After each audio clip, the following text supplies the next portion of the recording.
Well, apparently it's easier said than done. ICE agents are being assigned to airports across the country to assist TSA officers with security at airport entrances and exits.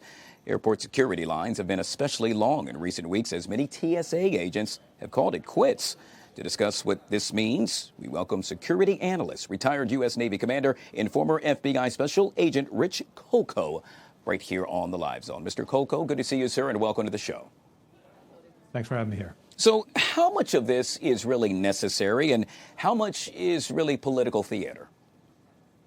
For the ICE agents at the airport, I think it's probably a little bit of both. The issue is, we've all been through airports. You see a lot of those doors where they have maybe TSA people manning the doors, the exits and entrance doors.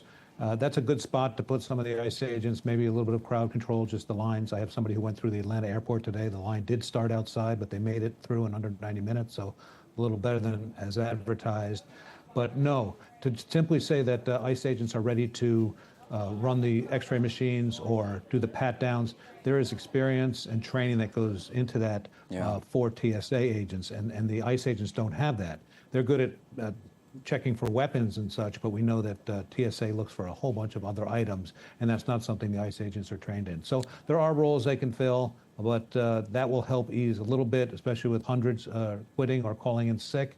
But they can't man the actual checkpoints. I don't think that would help. And so with that being said, yet again, you touched on this, but overall, in your mind, what do you think travelers should expect once they arrive at the airport? Long delays. Again, I had somebody going through Atlanta today, 4-hour was the guess. They made it through in 90 minutes. That's good news. I asked about the attitude of the people in line. It was cheery. I was worried that people would be getting upset or cranky. I could see that happening. But they went through today fairly quickly, and hopefully there'll be a resolution. We have to remember that America is at war right now, and airport security is a critical thing. And for these men and women to be out there not getting paid is just unreasonable. Yeah. Do you foresee ICE officers being used in, well, let's say, a more enhanced capacity overall? At the airports? That is correct. I don't think so. I think they need the training. You don't just jump on those machines and run them. We've all been through, and all of a sudden TSA finds something unusual in your luggage. That's not something your basic special agent, your ICE agent, law enforcement agent is trained to find. They're trained to find, guns, knives, batons, things like that, that can be used as weapons. But some of the unusual objects that TSA looks for, that requires training, requires experience.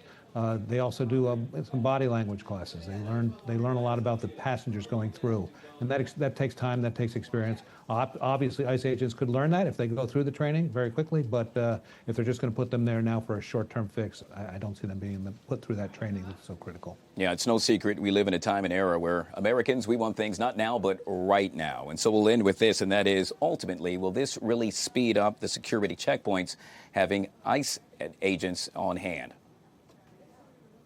Well, I think it's a difficult math formula because you just said 300 or so had quit, 400. So if this goes on, even though ICE agents may be helping on the plus side, if more are quitting and calling out, then those numbers are going down. So it may be break even. There's a point where it will break if too many people call in sick or too many people quit. ICE agents won't be able to jump in and take care of everything. So it needs to be resolved.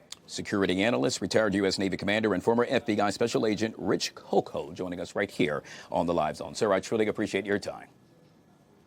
Thank you. When we come back, 2 pilots killed after Air Canada jet hits a fire truck, forcing New York LaGuardia Airport to close. Security now questioned. And safety. Colonel William Dunn, U.S. Marine Corps retired, now joins us on the Live Zone.